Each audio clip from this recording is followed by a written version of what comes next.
На данном объекте работа ведется с 2020 года. Нами были построены два резервуара, вмещаемость 10 тысяч кубов. Установлены также 12 скважин промышленных, 219 диаметра трубы.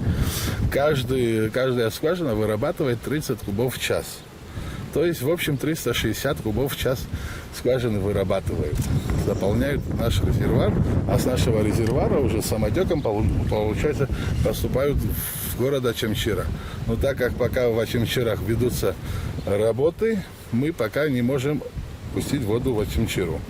Пока на данное время мы периодически наполняем резервуары и сливаем в речку. В любой момент мы можем кран, вот здесь у нас шиберное помещение, у нас задвижку открыть и пустить в Очамчиру. И в январе-феврале у нас практически полностью были завершены работы. Ну, на сегодняшний день Очамчира питается старой галереей, которая была сделана в 67-х годах.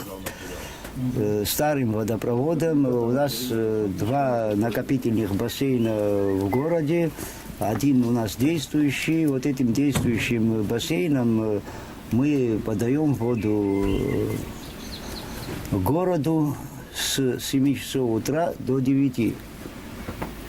Потому что дебит воды не хватает круглосуточно подавать на сегодняшний день. Но мы надеемся, что этот объект завершится, подпитают нам второй бассейн, который сегодня-завтра начнут к ремонту второго накопительного бассейна.